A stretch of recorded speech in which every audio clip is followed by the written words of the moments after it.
Contempt of কোর্টের মামলা। এটা এই মামলা prosecutor versus Sheikh Hasina and another. ওনার নাম ছিলেন Sheikh Hasina versus another. Another হলো শাকিল আকন্দ বুলবুল এলআইসি এমডি শাকিল আলম। আমি শাকিল আলম বুলবুল এবং prime minister ex prime minister Sheikh হাসিনার পক্ষে ছিলাম। কন্টেম্পট অফ কোর্টে আমি আমার বক্তব্য প্লেস করেছি। লার্নেড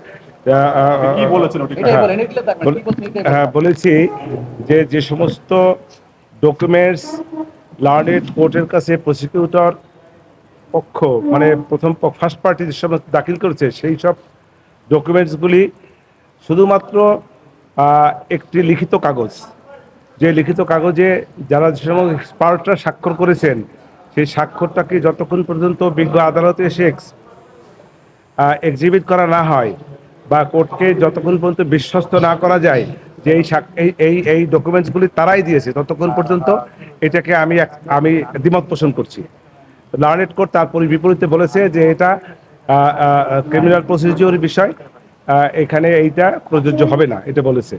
তৎপরবর্তীতে আমি আরও বলেছি যে বিভিন্ন পত্রিকায় এটা একটা ইথারের মাধ্যমে এই বক্তব্যগুলো এসছে। এই যে বক্তব্যগুলি যে ইথারের মধ্যে এসছে এইগুলির মধ্যে বিভিন্ন পত্রিকায় বিভিন্ন রকমের কথা এসছে। এই যে ডিসক্রিমিনেশন আছে এই ডিসক্রিমিনেশনের কারণে এটার সঙ্গে আমি দ্বিমত পোষণ করেছি এবং এই যে রাষ্ট্রপক্ষের যে আনিত অভিযোগ সেটার সঙ্গে আমি দ্বিমত পোষণ করে বক্তব্য প্রদান করেছি। লার্নেড জাজশিপ আমাদের বক্তব্য শুনেছেন, শুনে একটি জাজমেন্ট দিয়েছেন। জাজমেন্ট তো ইতিপূর্বে আপনারা শুনেছেন আগেই। হ্যাঁ,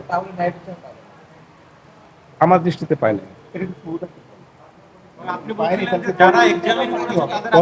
পরবর্তীতে আমি জাজমেন্টটা দেখি, জাজমেন্টটা দেখে তারপরে বিস্তারিত বুঝে তারপরে পরবর্তীতে কি করব সেটা পরের বিবেচনা।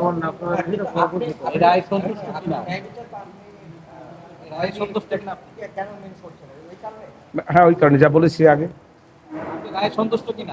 জি না, সন্তুষ্ট না।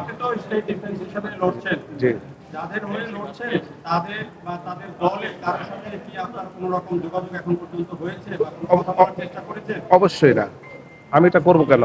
আমাকে তো স্টেট ডিফেন্স রাষ্ট্র দিয়েছে, আমাকে লার্নেড কোর্ট নিয়োগ দিয়েছে, আমি তাদের সঙ্গে যোগাযোগ কেন করব? আপনার আজকে একটা বড় আবেদন ছিল যারা এটা এক্সামিন করেছে সেই কর্মকর্তাদের সরাসরি কোর্টে এসে তাদের বক্তব্য নেয়। জি জি জি জি জি, এটা একটু বলেন। জি, সেটা বলেছি তো আমি। জি জি, থ্যাংক ইউ, বলেছি তো। হ্যাঁ,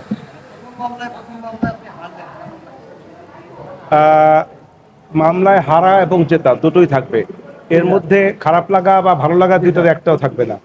কারণ আমি সব মামলা আমি জিতবো এমনটা আশা করাও ঠিক না, আর সব মামলা আমি হারবো এমনটা আশা করাও ঠিক না।